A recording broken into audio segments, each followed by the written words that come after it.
All right, what's up, all you beautiful people? This is, Ryan. I'm back with Smoke and Spirits, where I smoke cigars and you guys smoke whatever it is that you smoke.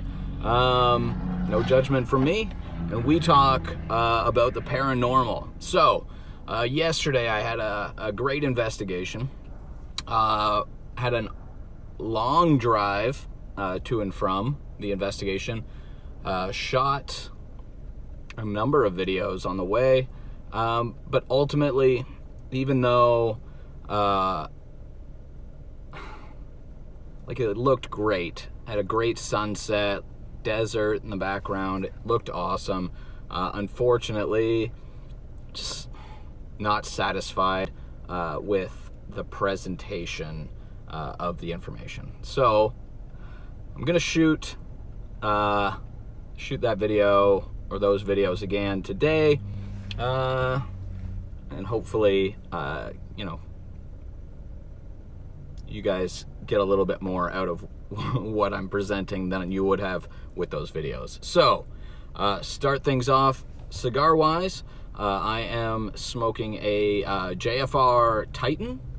JFR, I don't know, for those of you that smoke cigars, to me, I think it's an excellent kind of value-priced cigar. I think this one was a little bit more expensive because it was huge, but it was like $6.75. Like, not an expensive cigar, but for the price, love the quality. I think it smokes well. So personally, I enjoy JFR. I smoke them fairly frequently. So anyways, let's talk equipment. So every time if somebody asks me or finds out that I ghost hunt, they always want to know about what equipment I use. You watch paranormal TV shows and you see all this fun equipment. To me, more toys. I feel like I consider those more toys. I don't think that they provide good evidence. Make for great ghost stories, but not necessarily great evidence. So my goal when I ghost hunt is to get great evidence, and maybe I'll discuss kind of both with you today to just kind of give you a heads up as to how I feel about certain things and why. But let's go with my top kind of 5 essential pieces of ghost hunting equipment. The things that I think that you need, and then they hold a greater importance to ghost hunting, and kind of a better value for your dollar when it comes to what you're going to actually get. So let's kick that off. You guys go ahead and get whatever it is that you want to smoke together, and let's do this.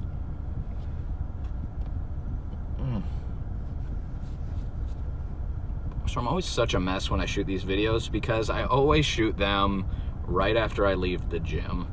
I don't know, I feel like when I'm at the gym, that's when I get my motivation. I get all pumped up to shoot these videos. So I always look terrible. So I'm sorry about that, but hey, could be worse. Anyways, number 1 most important piece of ghost hunting equipment, in my opinion, bear in mind, of course, all of this is, my opinion. I'm definitely open to hearing your opinion on all of this. So leave me comments. Let me know what you feel like. But anyways, number 1 most important piece of ghost hunting equipment in my eyes is this, a digital recorder. Now, over my 20 years of ghost hunting, I've used a few different recorders. Sony has been my go-to. I've tried a couple of other brands. One time I bought, I want to say it was an Olympus, and the reason I bought it was because I was on my way to an investigation and found out that I'd forgotten mine. So I stopped at I think at a Walmart, and they were out of the Sony that I was using. So I picked up the Olympus, and it functioned well enough. But I've always been partial to the Sonys. The quality has always been excellent. The sensitivity on the microphone is amazing. So this one that I'm using is model ICD-PX470. When I bought the first one that I bought, I want to say that it was on sale for about $75. But it has since dropped in price. I bought 2 more off Amazon, and I want to say that I paid about $52 a piece for them. Excellent recorder. The quality of it is great. This one, which is a vast improvement over the ones I've had in the past, has a built-in USB connection, so I just plug it straight into my computer to transfer these files so that I can listen to them and clean them up. Sensitivity on the microphone is amazing. So amazing that I've done investigations with this where investigators had colds and they were congested, and you could hear that their breathing was more labored. Not this investigation that I just did, but one I did a couple of weeks ago. One of the other investigators got a text message during the investigation, and he was probably 20-25 feet away from me, and I could hear his phone vibrating on this recorder. So excellent recorder, catches everything. Very important, I feel like, to have a good quality recorder, because you don't want to miss any EVPs because you have, lower end recorders, and at $52 a piece, you're not going to find anything better for less. So Sony ICD PX470, definitely my recommendation. There are higher dollar recorders. I'm not sure if they're any better because I've never used one. I have been tempted, those Tascams that I see on TV, they run $150, $200 and up. I'm sure they're wonderful, but never used one, so I can't really say, but I have used this for years, these Sonys, and I love them. So that is my recommendation for that. So that is number 1 most important piece of equipment. Number 2,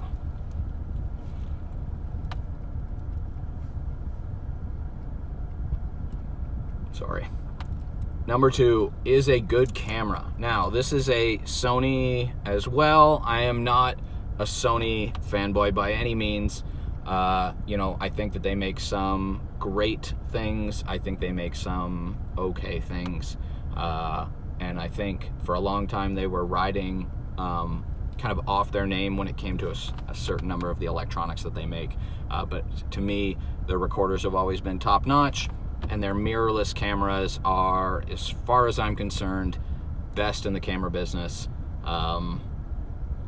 For mass-produced cameras. This is a mirrorless, so it is smaller, easier to handle. Sony cameras are great for low light conditions, and this being a DSLR mirrorless, it is an exchangeable lens system, so you can buy lenses that fit your needs, and your needs when you're ghost hunting are going to be low light, right? So you need something that shoots well in low light, but also something that can so that the aperture can open up nice and big, so that you can let more light in those scenarios. So I can give you a quick rundown of the lenses I have. I do photography as well, so I have a bunch of lenses.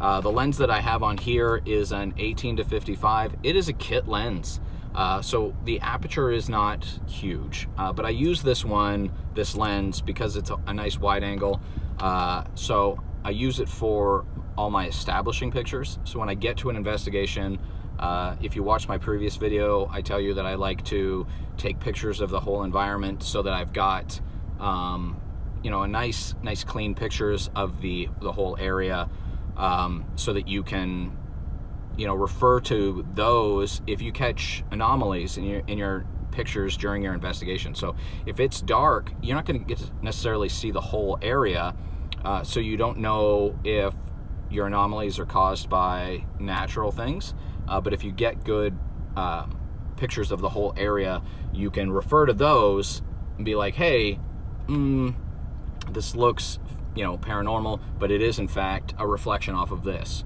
or it is the camera picking up that, or whatever. Or maybe you have something great and people are like, oh, it could be a reflection off of this, that, or the other, but you go, look, I've got these great pictures of the whole area in the light. You can see there's nothing to reflect off of. So it is a good way to both debunk and also promote the fact that you caught something paranormal. So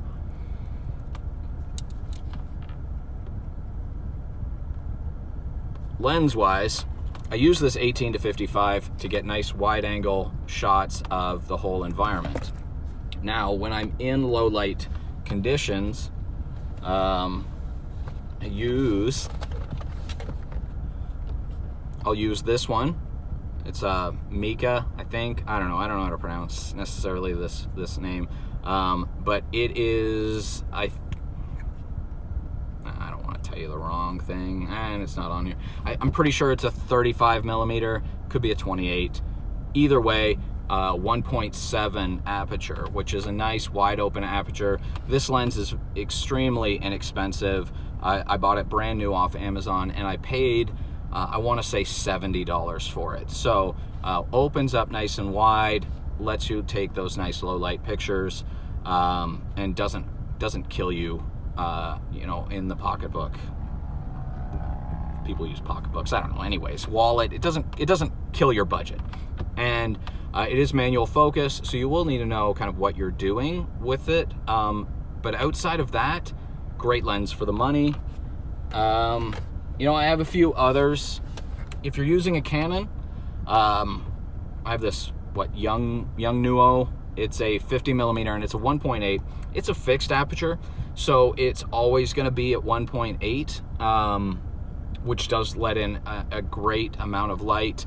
But because it's also fixed aperture, the only thing that you really need to work on is the focusing. I use a Sony camera, so I have an adapter so that I can use this Canon lens on my Sony.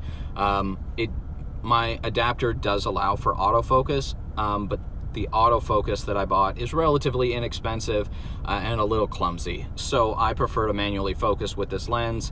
One ring, so it's quick. It's nice and easy. And this one, maybe $55 I think I spent on it. So for ghost hunting, great cheap lenses. Last but not least, for good low light lenses, 7 Artisans. They make some great large aperture lenses. They're a little bit more expensive than the Mica and the Yongnuo, but build quality is amazing. It's all metal, heavy, feels good. This one is a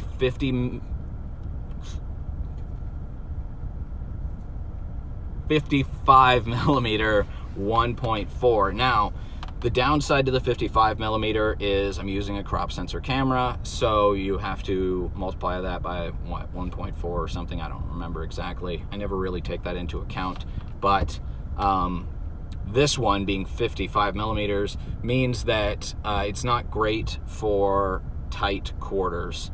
The 28 is much better for that, but 7 Artisans does make some more wide angle lenses with great wide open apertures. This one was my more expensive. I think it was $120 on Amazon, but still for a 1.4, great price and great quality. So those are all manual focus, so you have to be comfortable with that. So just bear that in mind. If you want autofocus and wide open aperture, you are going to spend a little bit more money. But that's on you for your budget. And I don't want to tell anybody how much they can spend on something, because everybody's going to be different. So just know what you can afford and what you're going to get out of it. Also, just a quick reminder, when you open up that aperture wide, you are going to shorten your field of vision for the shots, so you may have out of focus backgrounds, but it is going to let that extra light in. So you kind of have to weigh what's going to be more important when you open up wide open, but you can still open it up to 2.2, 2.4 and still get good low light pictures, and have a deeper field. So just bear that in mind. So those are 1 and 2. Number 3 I'm filming on right now. Well, it's my cell phone. I use my cell phone for video, and it's only because I don't have another DSLR to shoot video with at this time. I am saving up to upgrade my camera to another Sony, probably an A7, somewhere, one of the A7s. It all depends on what I can afford at the time and what is available used in my area. But a camcorder is also a wonderful thing to investigate with. Once again, it's going to be what can you afford. And there are a lot of, camcorders aren't terribly expensive anymore. And there are some that shoot night vision or shoot low light or whatever, and don't kill you when it comes to cost. The fellow that I investigated with last night, he bought one online. It was, I say no name, but it was some Asian brand that I'm unfamiliar with, but it shot well. It did a great job, and it didn't cost a ton of money. So kind of look around and see what you can afford. I use my cell phone, and I bought this, some of this setup for it. There are other parts to it, one of which I can't use anymore, but this one, so we've got this rig that holds my cell phone nice and steady, lets me move it around without being all shaky. There's a wide angle lens that I bought, which lets you get a bigger field of vision from your cell phone camera. So you can also add a light on here, which is in my back seat, and then I had an external microphone that I used. Unfortunately, I have a iPhone XR, which doesn't have that plug for the microphone anymore, so I haven't looked into like Bluetooth microphones or anything like that, but they do exist, and you could add one onto this, have a nice little setup for shooting your video on. That is number 3. Number 4, a portable speaker, Bluetooth or other. I plug this thing straight into my digital recorder. I do quick EVP sessions at 5 minutes, 10 minutes, and then I play them back on this. It's a JBL Clip, relatively inexpensive, especially for the quality. I think this was about $30 or $40. I got it on sale, but about $30 or $40. Quality on it is amazing. It's great for music too, but it's also good for playing back your EVPs right there. During your investigation, gives you an opportunity to hear if you're getting responses, and maybe you're going to be able to hear what those responses say depending on how clear those EVPs are. So a good portable speaker that you can play back your EVPs with right away, very important in my eyes. And last but not least, a good flashlight. I brought 2 with me last night, one of which is not a good flashlight. It was just a little teeny guy. Looked like the smallest mag light you've ever seen. But it's important to kind of be able to, see in the dark. And last night, we had some really strange things going on that we needed to investigate to make sure that there were no natural causes for it. So the flashlight was wonderful. I live in Arizona, so I bring this one as well. Black light, just in case there are scorpions out there. So I bring this black light with me when I can as well. And I mean, scorpions aside, it does light up the area, and it doesn't blow out the room with light. So it is good for just, seeing your way around without causing huge shadows or anything like that. I actually saw something pretty interesting, and I don't know if it would have worked with a regular flashlight, but I was in the brothel at Vulture City, and I clicked this thing on, and I was kind of scanning around the room, and I saw, I caught like a white mist in the black light, kind of in the doorway when, a few minutes after we got in the room. So it disappeared pretty quickly. Another investigator saw it as well. Nobody caught it on any sort of equipment, though, so unfortunately not evidence, just kind of, an experience. So those are my 5 pieces of essential equipment. Let's quickly discuss optional, non-essential pieces of equipment that you can kind of pick up as you get those opportunities. So if you don't care about those optional stuff, you're welcome to click off this video right now.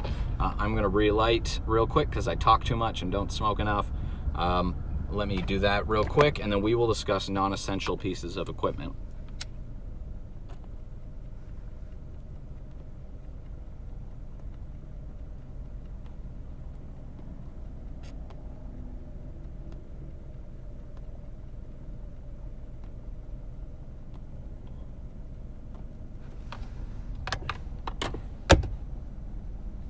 Sorry about that. It took a little longer to light than I usually do. Anyways, okay. So the reason I consider those essential pieces of equipment are I am always out to get evidence. I'm not necessarily out to get good ghost stories, right? Because I'm right now, presently, just an investigator. So if I was investigating for TV to have great stories to tell, then these other pieces of equipment that we can discuss, those are out there because they do kind of enhance your investigations, but I don't consider them good investigative pieces of equipment because they typically are either unproven, quasi-scientific, if that's how you want to feel about it, but or they just don't, there's no recording of what it is. So we use them last night, and those are okay. So EMF detectors, everybody brings EMF detectors. It's one of the first pieces of equipment that people buy, that kind of cheap ghost meter that you can find online in many different stores. $15-$20 EMF detector. It is one of those pieces of equipment that you kind of buy right away. You see it on TV. We use them, don't get me wrong. But do ghosts show up as EMF? Who knows? So it is not great for collecting evidence. Now, I will say, I've been in locations where I felt weird. You got that kind of just weird feeling.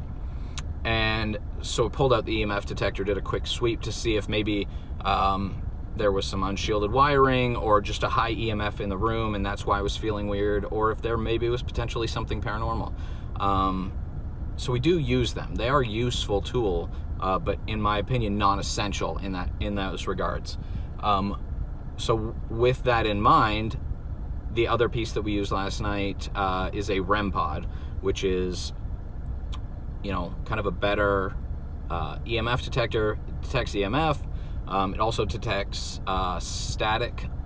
So what you get is you get, kind of if there's a fluctuation in EMF, it will go off. If there is a fluctuation in static electricity, it has to be, I believe it has to be touched to go off, or very close proximity. They're a little bit more expensive. They're nice. They're nice to set up in locations, so you can kind of see what's going on. We were in a room last night where we had 3 of them set up, and there's no power at Vulture City. I don't believe in any of the buildings at this point, but we were getting, this EMF detector over here, or this REM pod over here would go off, and then around the corner, when we would kind of travel around the room, I stayed put Some of the other guys moved around. Different EMF detectors or REM pods were going off at different times. So hard to, do I have an explanation as to why? No. Can I prove that it was paranormal? No. Was it definitely interesting? Absolutely.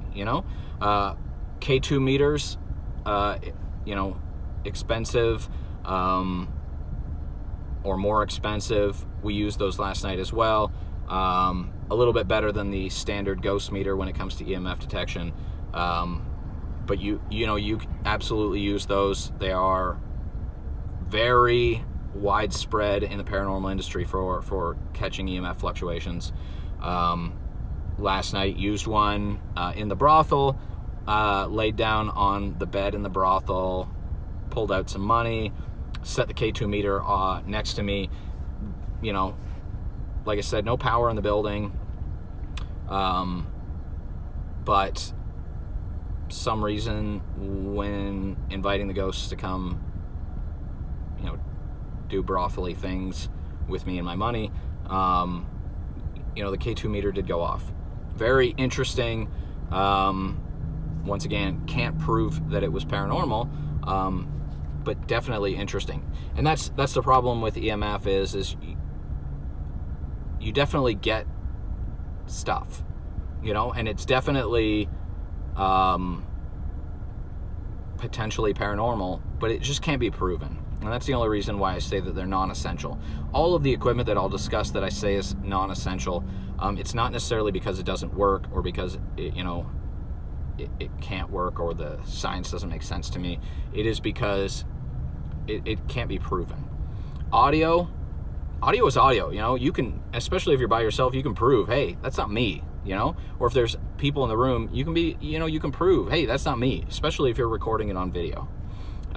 But EMF fluctuations, you can't prove anything, So the other thing that you also need to be aware of with EMF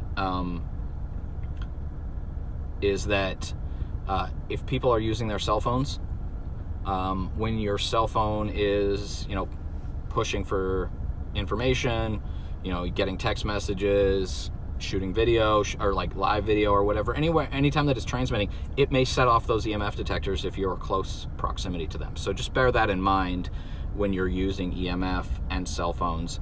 I like to turn my cell phone on airplane mode so that it's not transmitting, but that's not always an option for everybody. So also in that non-essential, thermal cameras, you see some great imagery on TV, ghost hunting.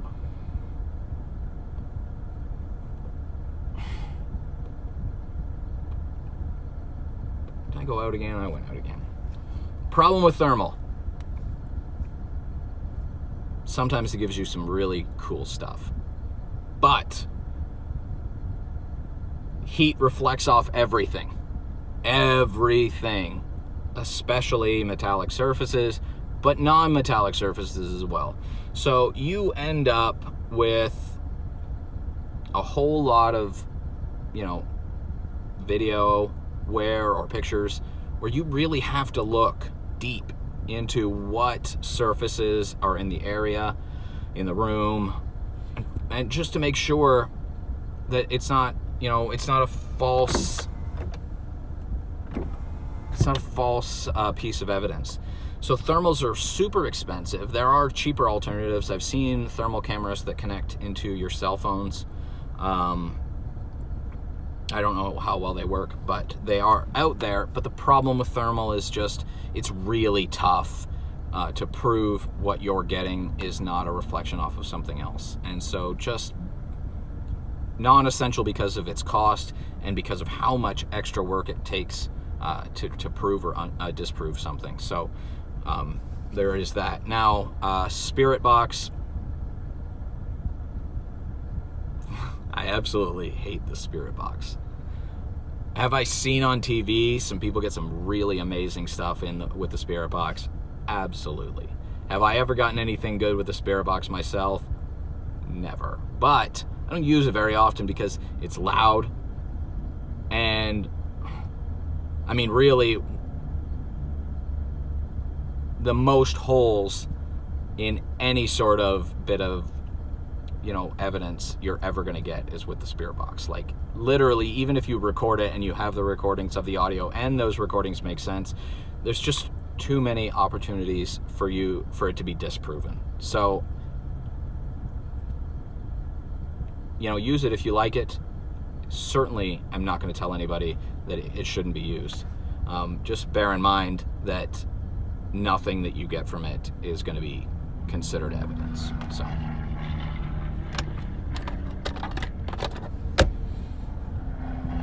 which brings us to my other most hated piece of equipment.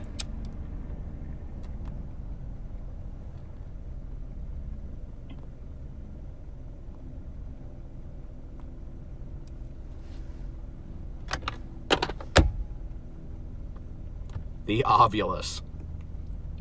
Man, when I got into ghost hunting, I wanted an Ovilus so bad. Oh, I wanted one so bad.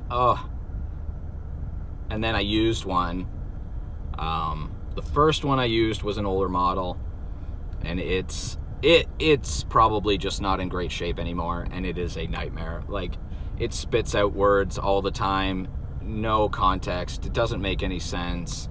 I believe the one that we have right now says Jurassic, I don't know, every third word.